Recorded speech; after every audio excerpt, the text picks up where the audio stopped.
한번 인사할까요? 하나님은 평안을 원하십니다. 한번 인사했습니다. 하나님 평안을 원하십니다. 평안을 원하십니다. 네, 그래요. 함께 울고 함께 웃는 달라스 우리 교회. 오늘은 이제 야외 예배로 진행이 되어집니다. 그래서 이 야외 예배를 하는 데도 있어서 밖에서 나가서 야외 예배를 하는 것이 좋을까? 아니면 이곳에서 예배를 하고 나아가서 하는 것이 좋을까? 많은 고민이 되어졌어요. 이게 단순한 문제일 수도 있겠지만 여러 가지 어떤 그냥 담대하게 또 나가서 복음을 증거하고 예배하는 모습을 통해서 하나님을 알지 못하는 사람들이 그 모습을 통해서 특히 또 예배하는 모습을 통해서 하나님을 알 수도 있고, 또 한편으로는 오히려 이렇게 기독교에 대해서 인식들이 또 안 좋은 상황에서 이것이 하나의 또 하나님을 아직 믿지 못하는 상황 속에서 또 이렇게 예배를 하게 되면, 야외를 예배하게 되면 어떤 또 소음에 그들의 봤을 때는 이게 복음으로 들리지 않기 때문에 또 소음이 되지는 않을까. 또 여러 가지 이렇게 복잡한 생각이 들어가는 가운데도 이게 혹시 저의 어떤 편견적인 생각으로 또 오류로 또 진행되는 것은 아닐까. 어떤 복잡한 생각이 들어가기는 했어요.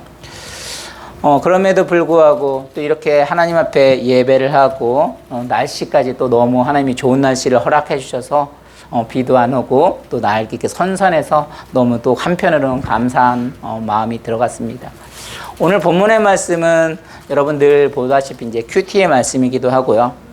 여러분은 그 요셉이 아니죠. 지금 욥기를 하니까 욥이 어떠한 사람이었었어요?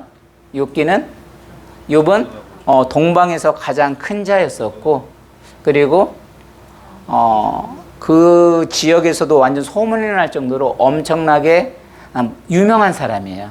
그리고 재산도 어마어마했었고, 그리고 아들 7과 딸 3명을 가졌던 엄청난 축복을 받은 사람이었어요.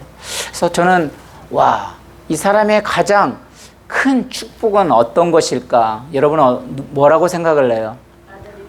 아들 7. 네. 자녀들도 원하는 그런 자녀를 또 이렇게 초점에 둘 수도 있을 것이고, 또 모든 주신이니도 하나님이시고 거두신도 하나님에서 그 정도의 재산이면 또 어떤 물질에 하나님이 주시는 거니까 그것도 축복이라고 생각할 수도 있겠고. 근데 저는 이 이 큐티 말씀을 통해서 정말 가장 큰 축복은 멘탈이다. 다시 말해서 우리가 예를 들어 100불을 하루 잃어버렸다. 여러분은 어떨 것 같아요? 혹시 이렇게 딱 보면 어때요? 100불 잃어버리면 당에 흘린 돈이 다 내 돈 같아요. 그죠? 아니면 심지어 혹시 장지 집사님이 저를 보고 있는데 웃었는데 혹시 장지 집사님이 가져가신 건 아닌가? 혹시 주신 거는 아닌가? 이런 생각이 들어갈 수도 있어요. 그런데 지금 욥은 하루아침에 그 모든 재산을 다 잃어버렸어요. 그러니까 그 와이프가 뭐라고 그래요? 야, 그 정도 되면 지금 막 온몸에 악창이 나가지고 귀갓지로 긁을 정도니까 그 정도 하나님 욕하고 죽어라 할 정도인데도 하나님을 버리지 아니하고 그 하나님을 바라봤다. 진짜 멘탈 갑이잖아요. 이 정도면 멘탈이 가장 큰 축복이죠. 그래서 계속해서 이제 친구들이 그 상태에서 그렇게 다 잃어버리고 막 자녀까지 다 잃어버렸는데 이게 친구들이 또 와가지고 이게 위로를 한다고 하면서 이게 속을 뒤집어 놔요. 어떻게 뒤집어요? 너가 죄를 지었으니까 이렇게 되는 것이 아니냐. 인과응보의 결과로서 너 이렇게 되는 거 아니냐. 그런데 여러분 아시는 대로 물론 그 말이 다 틀린 것은 아닌데 모든 고난은 죄의 결과로 오는 것은 아니죠. 그럼에도 불구하고 이 친구가 뭐라고 얘기했냐면, 그럼에도 불구하고 너가 하나님께 위탁을 해야 한다. 그 모든 고난이 올 때는 하나님 앞에 나 자신을 돌아보고 회개를 하고 그렇게 되었을 때 한다. 거기까지가 언제예요? 어제까지 했어요. 어제까지. 이제 본문까지 온 거였죠. 이제 오늘은 이 친구가 뭐라고 하냐면, 징계를 허락했을지라도 축복하시고 또 은총을 베풀으시는 분은 바로 하나님이시다. 그래서 이 징계 자체가 축복이라는 거예요. 고난이 축복이다. 사실 무섭죠. 여러분, 이 징계라는 것과 심판의 차이점 혹시 생각을 해보셨나요? 한번 생각을 해보세요. 심판은 뭐예요? 어떤 정말 인과응보의 결과로 어떻게 보면 그 너가 잘못을 했기 때문에 어떤 결과로서 맞는 거라지만 이 징계는 어떤 과정이라고 생각하시면 좋을 것 같아요. 그래서 이 징계를 통해서 하나님의 축복을 주시기를 원하는 것이 바로 우리 하나님이신 줄로 믿습니다. 그래서 하나님이 어떻게 축복을 주신가, 우리 첫 번째가 5장 17절 18절을 한번 같이 읽어보겠습니다. 시작. 볼지어다 하나님께 징계받는 자에게는 복이 있나니 그런즉 너는 적는 자의 징계를 업신여기지 말지니라. 하나님은 아프게 하시다가 싸매시며 상하게 하시다가 그의 손으로 고치시나니. 뭐랬냐면 하나님은 아프게 하시다가, 그러니까 아프게 하시는 분도 하나님이신데 싸매시고 또 상하게 하시다가 그의 손으로 고치시나니. 그러니까 하나님이 병 주고 약 준다는 말이 아니에요. 우리들이 진짜 아픈 사람들이 내가 예를 들어 어떤 암에 걸렸다. 그러면 어떻게 돼요? 병원에 가서 이렇게 수술을 받아야 돼요. 그럼 그 수술을 받는 과정은 고난, 어떤 고통으로 표현이 될 거예요. 그런데 그 수술하는 이유는 뭐예요? 치유하시기 위해서 그랬던 거란 거죠.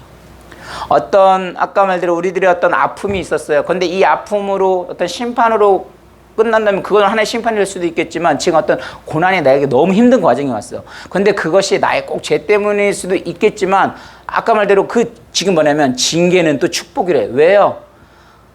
왜 그 징계를 주셨을까?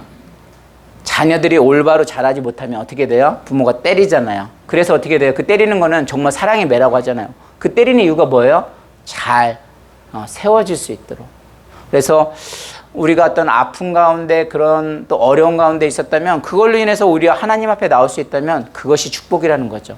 그런데 아까 말대로 하나님 앞에 나오지 못하고 그냥 그 징계로서 끝난다면 그건 심판이 될 수도 있어요. 그런데 그 아픔 때문에 오히려 하나님을 붙들 수 있고 또 하나님을 위탁할 수 있다면, 바라볼 수 있다면 그것이 뭐예요? 더 축복이라는 거죠. 그래서 물질이 많은 자체는 축복이 될 수 있지만 그 물질이 너무 많아서 하나님을 바라보지 못한다면 그건 더 축복이 아니라고 말을 해요. 반대로 아픔이 너무 아파요. 이걸로 내가 어떻게 정말 너무 힘들어요. 그런데 그것 때문에 더 하나님을 붙들 수 있다면 또 뭐예요? 하나님이 그 과정을 통해서 하나님을 더 바라보게 하시고 또 길들을 열어줄 수 있다면 그것도 뭐예요? 축복이 될 수 있다는 거예요. 그래서 오늘 이 야외 예배가 우리가 준비하는 데는 그냥 쉽게 얘기하면 좀 어려움도 있고 여러분의 각각 중에 이 바쁜 나 다른 학교 교회 와서 그냥 예배만 드렸으면 좋겠는데 아마 오늘 또 바쁘신 분들 계셨을 거예요. 왜냐하면 음료수도 준비하신 분도 있고 아이스크림 준비도 하셔야 되고 다른 것도 하지 않았던 거 이런 것 자체가 뭐예요? 사실 고통이와 수고가 될 수도 있어요. 그런데 오늘 야외를 통해서 식물원에 가게 되면 뭐예요? 그런 수고와 고통을 통해서 정말 놀라운 것을 보게 될 거예요. 하나님이 이렇게 세상을 아름답게 해주셨구나. 그래서 이런 결과들을 보게 되면 그래서 하나님이 우리에게 고통을 주시는 징계가 꼭 어떤 심판의 의미가 아니라 이게 또 축복이 될 수 있다는 것을 기억하셔서 하나님은 아픈 사람들을 이렇게 싸매시고 치유하신 하나님. 그래서 정신적, 육체적인 또 치유 하나님을 통해서 승리하기를 주 여러분 축원합니다. 우리 5장 19절 20절 계속해서 봅니다. 시작. 6가지 환난에서 너를 구원하시며 7가지 환난이라도 그 재앙이 내게 미치지 않게 하시며 기근 때의 죽음에서 전쟁 때의 칼의 위협에서 너를 구원하실 터인즉. 그래서 환난을 사실 한 가지만 당해도 엄청 힘들어요. 근데 여기서 뭐라 했냐면 6가지 환난에서 너를 구원하신대요. 그리고 7가지 환난이라도 그 재에서 내게 미치지 않는데요. 철저하게 뭐예요? 이런 환난과 재앙에서 하나님께서 구해 주신다고 말하고 있어요. 다시 말하면 어려움을 당해서 사실 망하는 사람들도 있어요. 가난 때문에 그것 때문에 힘들어하는 사람도 있지만 그 가난 때문에 뭐예요? 더 성공하는 사람들이 있어요. 많은 사람들이 고아가 정말 힘들어하지만 그 고아의 아픔 때문에 오히려 더 성숙하고 그 아픔들을 알고 더 놀라운 일들을 행하는 사람들이 있습니다. 그래서 오히려 그 고난 때문에 오히려 그들을 이해하고 그들을 더 품을 수 있다면 오히려 그것이 바로 하나님의 축복이라는 거죠. 그래서 7가지 환난이라도 재앙이 미치지 않게 하는 하나님 도와주시고 은총을 베풀어 주신 그 하나님을 더욱더 의지할 수 있는 또 저와 여러분 되기를 주 여러분 축원합니다. 마지막입니다. 5장 21절 한번 같이 읽습니다. 시작. 내가 혀의 채찍을 피하여 숨을 수가 있고 멸망에 올 때에도 두려워하지 아니할 것이라. 뭐랬냐면 내가 너의 혀의 채찍을 피하여 숨을 수가 있고, 다시 말해서 어떤 비난과 어떤 모함 속에서도 하나님이 뭐예요? 보호하신다는 거죠. 사람이 아까도 말씀드린 대로 남의 말을 좀 잘 안 했으면 좋겠는데 잘 모르면 또 조언해 준다고 이렇게 하다 보면 그 상대가 알지 못하고 상처를 받을 때가 있어요. 근데 그런 가운데서도 우리 하나님께서 뭐예요? 바라보게 되면 하나님이 그 가운데서도 뭐예요? 보호해 주신다는 거죠. 숨을 수 있다는 건 보호해 주신다는 거잖아요. 그래서 우리가 어렸을 때부터 오늘 식물원을 가니까 이제 야생에서 자란 모습들도 보고 사람이 어떤 이렇게 키워져서 모습도 보게 될 거예요. 식물원에 가게 되면 꽃을 보게 되면 온실에서 자란 꽃들도 있어요. 근데 야생에서 자란 꽃들도 있어요. 어떤 것이 더 향기가 더 강할까요? 예, 야생에서 자란 향기가 훨씬 더 강합니다. 제 카톡에 그 구호가 뭐라고요? 황무지에서 꽃을 피우라. 무슨 소리겠어요? 이런 고난과 환난 가운데서 그 꽃을 피우고자 하는 어떤 열정, 그것이 훨씬 더 그리스도의 향기로 강할 수 있어요. 고생 자체는 저도 싫어요. 근데 그렇게 고생을 할 때 하나님을 이상하게 더 바라볼 수 있는 힘들이 생기더라고요. 그래서 오늘도 이러면 지금은 이제 길게 말을 할 수는 없지만 여러분의 또 삶 가운데 고통이 있다해서 이게 하나님이 나를 싫어해서 나를 버려서가 아니라 하나님이 나를 더 세우기 위해서, 또 이럴 때 하나님이 바라보게 되면 더 큰 일을 하기 위해서, 또 치유를 하기 위해서, 또 이런 야생 가운데 자랄 때 더 강한 사람, 소수가 해병대가 더 강한 이유들이 그렇게 훈련이 강하기 때문에 되어지는 것처럼 오늘 이렇게 또 준비하고 분주하고 또 어려움도 있지만 이런 것 때문에 이렇게 준비함을 통해서 하나님이 주신 더 자연의 세계를 만끽을 할 수가 있을 거예요. 그래서 여러분의 삶 가운데 좀 어려움이 있더라도 그것이 어려움으로만 생각하지 마시고 어떤 더 밝은 어떤 터널을 통과하는 어떤 밝은 빛을 보면서 달려갈 수 있는 또 저와 여러분이 되기를 오늘도 주님의 이름으로 간절히 축원합니다. 우리 이 시간 함께 기도하겠습니다. 기도할 때 하나님께서 우리의 영혼을 사랑하는 마음으로 충만케 해주셔서 늘 입술이 범죄치 않게 하시고 늘 하나님의 말씀의 복음으로 사람을 살리고 또 사람을 세우고 이루어하는 자가 되게 하여 주시옵소서. 정말 함께 울고 함께 웃는 달라스 우리 교회 공동체에서 연합하게 하는 통로로만 되어주게 해주시고 우리와 우리 교회와 우리 가정을 또 이 나라를 우리 하나님께서 지켜주시고 늘 보호하여 주시옵소서. 말씀을 통해서 늘 기도로 더 깨어서 정말 주님이 우리를 통한 그런 훈련들을 잘 마치게 하시고 언제나 주님이 원하시는 방향으로 멘탈이 더욱더 강해져서 주님을 의탁할 수 있는 신앙이 되게 해달라고 이 시간 주여 한번 외치고 통성으로 기도합니다. 주여